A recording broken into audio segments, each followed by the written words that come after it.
guys, this is Grace and welcome to my channel. Welcome to the fifth and final video from my mini series using paper scraps and also scrap lifting myself. This page was published in Better Homes and Garden, Scrapbook, etc. and it focuses on using cardstock and also paper punches. Now I love this page. It's still one of my favorites, but I have to say it is very challenging to recreate it because of the idea of just using scraps and kind of punching out shapes to connect or to coordinate with your theme. And so I had to kind of like really, I don't know, figure or think about it and like look at what I already have on hand. And so this is what I've come up with. Now the photo, the inspiration page had a photo, I think it was three 2x3 photos on an 8.5 by 11 page, and it just went on the bottom strip. And then I had a big tree that I created with cardstock and also a house, and that photo was documenting when we moved here in Colorado. Now the photo that I'm using is a 4x6, and the canvas or the size of the page that I'm using is 12 by 12. So that was another kind of tricky thing that I had to kind of figure out, because I had to size the elements that I wanted to use for my particular layout size. But I ended up using some cardstock pieces, and I turned them on its side to make it look like their mounds. So they kind of represent, so I live in the area closest to Pikes Peak, and so that's what it represented. And I added these white tops where I cut out the bottoms of them with some decorative scissors. Yes, I still have them. Well, some of them anyways, to make it look like they're snow capped. And then I ran those cardstock through my Cuttlebug using a bunch of embossing folders, because that was one of the things that I did with the inspiration page, was to, because they are cardstock, to add some texture to them. I ran them with my embossing folders, and I did the same with this particular with the cardstocks for this particular page.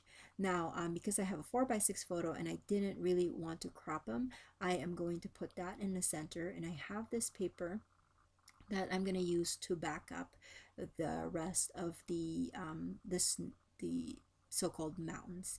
And the photo is of me and my family. It was actually a kind of a trial run for our fall family photo. So the leaves, as you can see, was still a little bit of green, but there's some changes already because there were some yellows on the in the leaves as well. And but we're wearing blue and whites, and yeah, I just thought that I could use up a bunch of colors for this because the photo didn't have too many kind of distracting colors. My daughter was wearing kind of this tribal print skirt, and I actually pulled out a few colors from that. The skirt had some purples and oranges and yellows, and so that's how I came about pulling those purple cardstock and orange colors as well.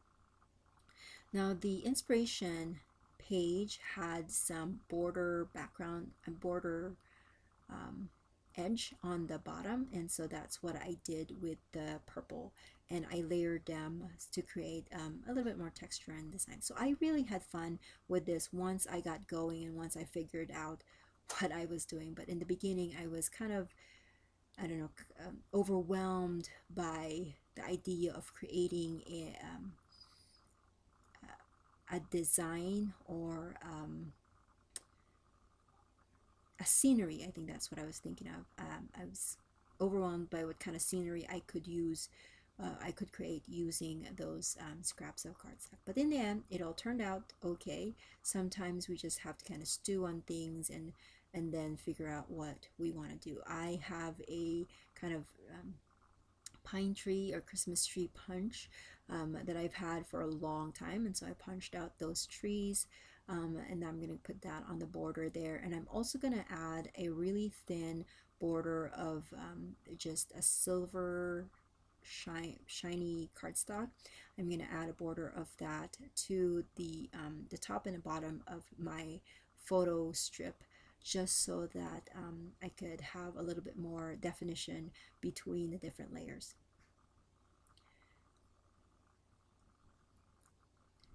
And I'm trying to, because I wanted the photo in the center, I had to have two blocks on the left and the right, and they were just simple orange cardstock, and I felt like they needed something to go with it. And so I'm deciding that I'm going to pull out my Cuttlebug again, and then I'm going to find one of the embossing folders that I have, and I am going to use the Swiss dots, which is just basically a bunch of dots on there. And instead of running all of them on there, I'm just going to do half of them, because I was thinking of handwriting my journaling, and so I wanted, of course, a smooth space for that. But I ended up actually not, did I end up writing journaling on it? I'm sorry, it's been a long time since I've done this. I don't think I did. I think I just ended up like using some stickers to do the date, because sometimes I feel like there's certain layouts that